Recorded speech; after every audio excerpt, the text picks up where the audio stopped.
Hi, this is Aaron with Vanishing Cabinets, and in this video I am continuing my workshop build out that has consumed my life for over a year now. And I think of all the shop projects I have done to date, this is the one I am most proud of, so please keep watching and enjoy. In this video I'm going to be addressing my benchtop tools. Right now they're sitting on these mobile work tables, and I'm going to build out a more permanent place for them. So my plan is to have them on flip tops, to where I can have them below the counter for most of the time, and whenever I need them, I just flip them up and use them. And that system works great also, that way they don't get in each other's way. I'm also going to figure out how to get dust collection to these tools. So I'm really excited for this one. I think it's going to add a lot of efficiencies to the shop. So let's get to building.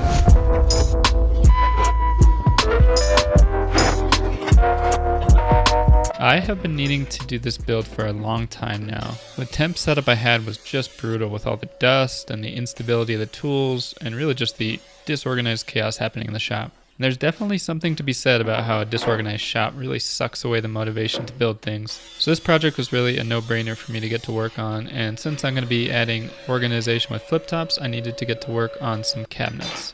I started by cutting out all the panels I needed from some 3/4 inch plywood using a track saw, and I'm cutting out all the panels for the tops, bottoms, and sides, and the back will be one large panel that I'll add on a bit later. For the tops, I'm leaving a notch that will create an overhang wider than the cabinet, about 3/4 of an inch, and then on the side panels I'm notching out the top edge in the front and the back, and the overhanging notch on the tops will basically act as a stop for the rotation. If you're confused, well, so am I saying all that, and it will become more clear as the build progresses. As for the joinery of these cabinet boxes, I cut out some dado grooves to help with the alignment of the horizontal panels, and since I'm going to have a couple drawers on the bottoms of these, I just went ahead and mounted the slides prior to assembly to make things a bit easier. I had 3 boxes I needed to assemble in total, and I'm just putting everything together using some glue and 18 gauge brad nails. And these cabinet boxes are kind of unique though, because the flip top will not be part of the glue up and it'll just be inserted later. I feel like I'm zooming through this cabinet making process, and truthfully this did take a fair bit of time, but I'm trying to get to the good stuff here. But if you have any comments or questions about any part of this process, please slide into my DMs just below, and I read and respond to all of my comments. Luckily, I didn't miss any nails. If you don't have any questions or comments and already know how to do all this, oh, good for you! And how was it? I'm doing 3 cabinets for 3 different tools, and those are going to be my router table, my jointer, and my drill press. I do see other flip designs with tools on both sides of the top, which is also a great design, but in my case I elected to have more countertop space, really just because that is a big priority for me right now, and I'm lucky enough to have the shop space to spread them out like this. One note about the cabinet design here, I'm not going to have the 3 boxes connected directly to each other. Instead, I'm going to have a couple vertical drawers in between them. Again, something kind of hard to articulate, but it'll be clear as the build progresses. So these right here are the pivot, swing pivot things. This will go into the edge of the top. This will go into the side of the cabinet. To keep it locked in place, I have this thing. These have a little latch that'll go into this side. I'm going to have 2 of these on each top. Depending on which side it's flipped, it'll lock them in place. This build did require a fair bit of hardware, and I'll be honest, I was kind of winging it on Amazon.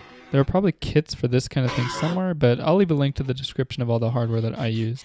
Attaching all the hardware for the pivot was pretty straightforward, with one requirement that the pivot points had to be dead center on both the top and the side panels. That way they'd be aligned properly. You won't be able to flip it 360 degrees, but I only need 180. Just in general, I want to keep the weight at least like on this halfway line or slightly behind. You definitely don't want it in the front to encourage it to come down. In addition to the rotation hardware, I added some barrel bolts. And these were alright, but they were really designed for thicker material, like a 1.5 inch door. That way they could be recessed in properly and be more stable. I made them work here, but I did feel like additional reinforcement was necessary, so I ended up adding one last piece of hardware later on in the build.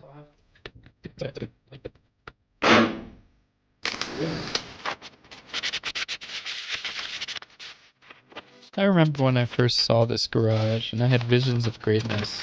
I was going to build out every corner and make everything look nice and sleek. Part of that vision was to have all the furniture have this cohesive look and design in an attempt to give the whole workshop a real custom, intentional vibe. In doing that, I essentially sealed my fate in spending hours and hours covering work surfaces with this horrible wallpaper. Admittedly, it does a decent job providing some minor protection, and it looks pretty good, but I swear I spent so much time doing this that my wife has to wake me up in the middle of the night screaming and sweating from nightmares of applying this wallpaper. You may have noticed I didn't have any toe kicks on the cabinet boxes I built earlier, and that's because I'm going to build one big separate toe kick platform for all the cabinets to sit on. Doing it this way is nice because it makes it pretty easy to add shims for leveling, and since all the cabinets are sitting on top of this platform, they always come out nice and level and aligned. I mentioned earlier that the cabinets are going to have vertical drawers between them, and what I'm doing here is adding plywood strips that are creating the gaps to house those drawers. I'm going to be adding a strip to the top and bottom of each gap using the sides of the built cabinets for the sides of the drawer space, basically making one monster cabinet. Since there weren't any tops actually mounted onto the tops of the boxes, I did have some concerns about stability, so I elected to have one big beefy back panel made out of 3/4 inch MDF. Generally, my thoughts on MDF are that it's total crap for building material, but I keep going back to the well because of how cheap it is. I always keep some on hand for parts of projects that will not be seen or where I don't need a lot of holding power for screws. Now, when going to mount the back panel, I did want to get all the flip tops staged in place so I knew the right position the sides needed to be in order for the tops to rotate properly.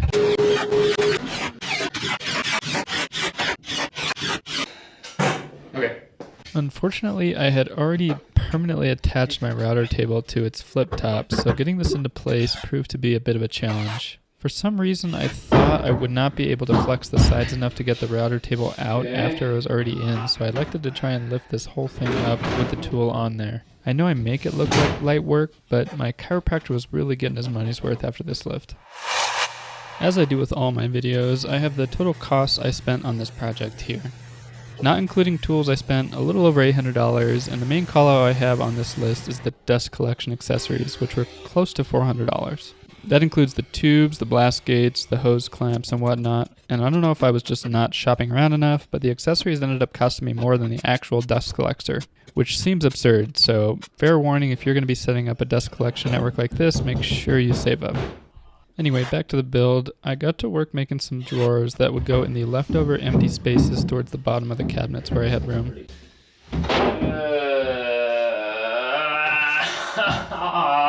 Stop whining. You lack discipline. In an all too familiar fashion, I built the drawers too big, not accounting for the width of the drawer sides. So I did have to do this twice, but I got there eventually. Okay, it's coming together, coming together. After watching the costs creep up on me when I was buying all the dust collection fittings, I needed to save some costs. Normally I would build a face frame to these cabinet boxes to dress them up and hide all those plywood edges, but in order to save some money, I like to just add some edge banding. Now I know that this stuff is pretty fragile and it'll probably break off if I look at it the wrong way, but it'll work for now, and at the end of the day, it's all aesthetic at this point, and functionally I felt that this build was going to be solid enough for its purposes. Next step was to add the top pieces in the gaps between the boxes where I was going to build a couple vertical drawers, and I ended up mounting them about 5 inches below the top of the boxes because I wanted to create a sunken area for the work surface, basically creating a couple tool trays, and these little things were actually extremely nice to have even during the build and just made a nice spot to set stuff in and not misplace anything when I was using it. It was finally time to put the flip tops on permanently, and with the tool trays in place, there was a lot less flex to the side panels, but with a bit of elbow grease and some minor nerve damage, I got them into place. Following up on what I said earlier, I wanted to reinforce the flip tops when they were stationary, so I ended up adding some latches. I added one to keep the outside panel cinched up to the top, and then added 2 more on the side with the notches, 1 in each notch, and these work well to keep the top from spinning and secured to the cabinet when not in use. As far as securing the tools to the tops, I used bolts with nuts and washers, and I purposely mounted the tops of the bolts onto the work surface side and had the nuts on the tool side. That way I could just countersink the bolt heads and still have a nice flat work surface on the underside. My workshop is in a 3-car garage, and I don't know how common this is, but I have a half wall partitioning off the 2-car area from the 1-car area. I think the previous owner built this, but it's convenient for me because I can use the top of the wall to mount the dust collection tubes. The brackets to hold the tubes are a little bit too wide to sit on the wall as is, so I added a small platform out of some 1/4-inch plywood to widen it about an inch or so, and then I got to work adding the tubes. I'm keeping it relatively straightforward here. I just have one main tube going down the center, and then I have these Y fittings breaking off from that to go to each individual tool. The main tube is hooked up directly to the dust collector with some flexible hose and secured in place with those black U-shaped brackets that I just screwed down into the plywood. I'll leave links to all the parts I used in the description, but again, be warned that these fittings are pretty dang pricey in my opinion. But I didn't really see a cheaper alternative, and these days I'll spend whatever I need to keep the shop as dust-free as possible. Even with the dust collection on basically every large tool I have, I know that there's still going to be a fair bit of dust not picked up by the network I built here. And so I knew I needed a hose just for all-purpose vacuuming around the shop. I had a hose for vacuuming before, but the problem is it was sitting on the floor, and I can't count the number of times I tripped over this thing. So I got to work building a boom arm to keep the hose off the ground and mobile so I could reach all the areas I need to vacuum. I used a plywood triangle support, a 2x6, oversized pipe hangers, and some heavy-duty gate hinges to put this together. Come on. Oh, for the love of God. After hanging the boom arm issue free, I ran the hose through the pipe hangers. And I got these at 5 inches wide, so I'd be able to slide the hose through them pretty easily. Basically, I would have slack in the hose to store it, and then pull it out if I need to extend the range. Simple design, but really doesn't have to be overcomplicated here. I have this router bit set that I got a while back, and it has these engravings here saying what every bit does, which I do want to keep because I still don't know them that well. One thing I was most excited about with this build was finally having a spot for all my router stuff. I have those bottom drawers I built earlier to keep all the table accessories, and as far as my router bits, I've kept them in the original boxes so far, which isn't horrible, but it'd be really nice to have them all in a centralized spot and easy to access. And this is the main reason I created those vertical drawer sections. And I think that skinny layout really lends itself to storing this kind of thing. For the bits that were in that larger set I showed earlier, I basically made the same layout for them in these 2x6 boards. That way I could keep the labeling that was already made. And for any additional bits not part of that set, I just drilled out holes in a more generic spacing.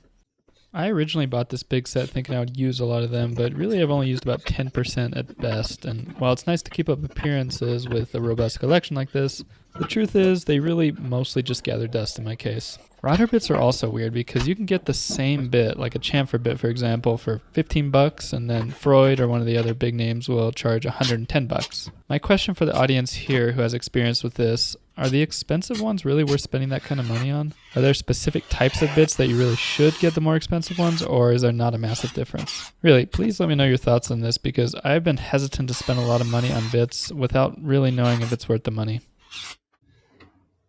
After I got all the storage for my router bits and then some wrapped up, I quickly made a second vertical drawer, and this one I just ended up adding some small shelves, which I'm sure I'll fill up with something eventually.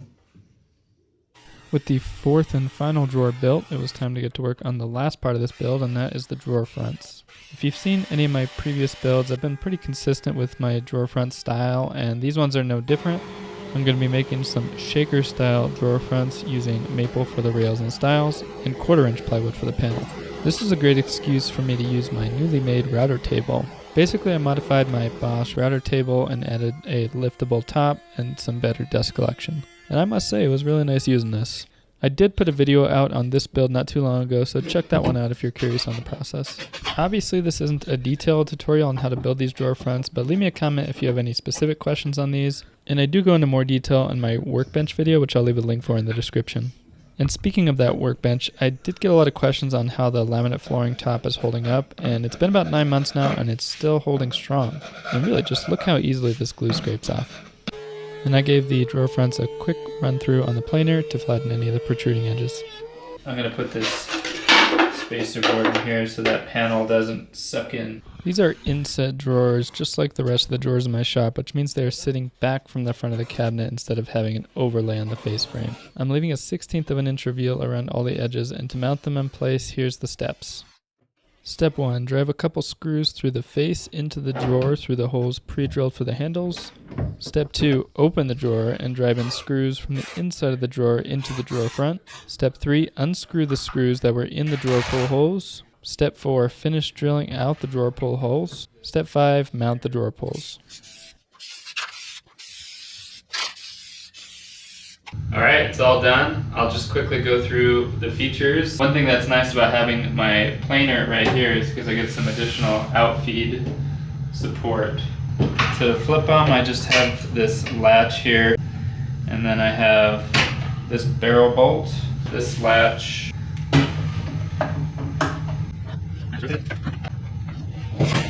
I just have the barrel bolt, cinch it up, latch just on the back side here, keeping it pinned to the back.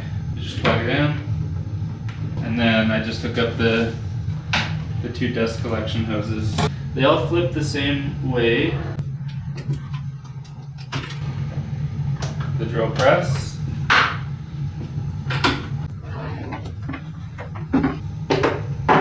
And on every tool I have, they have their own independent blast gate. Okay, now for my favorite feature. So what's nice about this boom arm is it moves, for one, so I can access other parts of the shop. So if I want to come over here, and now I can use it over here, or over here. I also got this accessory which makes it easier to vacuum things up. It's nice. So to put it back, all I do is set it again. Alright. And then